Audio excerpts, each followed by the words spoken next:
جب وہ ان کے ساتھ دوڑ دھوپ کی عمر کو پہنچا تو ابراہیم نے کہا کہ بیٹا، میں خواب میں دیکھتا ہوں کہ گویا تم کو ذبح کر رہا ہوں، تو تم سوچ لو کہ تمہارا کیا ارادہ ہے۔ انہوں نے کہا کہ ابا جان، جو آپ کو حکم ہوا ہے وہی کیجئے، اللہ نے چاہا تو آپ مجھے صابروں میں پائیے گا۔ اس طرح جب دونوں نے حکم مان لیا اور باپ نے بیٹے کو ماتھے کے بل لٹا دیا تو ہم نے ان کو پکارا کہ اے ابراہیم، تم نے خواب کو سچا کر دکھایا، ہم نیکوکاروں کو ایسا ہی بدلہ دیا کرتے ہیں، بلا شبہ یہ کھلی آزمائش تھی۔ اور ہم نے قربانی کے ایک بڑے جانور سے ان کا یعنی اسماعیل کا فدیہ دیا،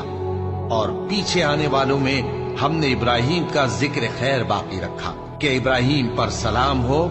نیکوکاروں کو ہم ایسا ہی بدلہ دیا کرتے ہیں، بے شک وہ ہمارے مومن بندوں میں سے تھے۔ اور ہم نے ان کو اسحاق کی بشارت بھی دی کہ وہ نبی اور نیکوکاروں میں سے ہوں گے،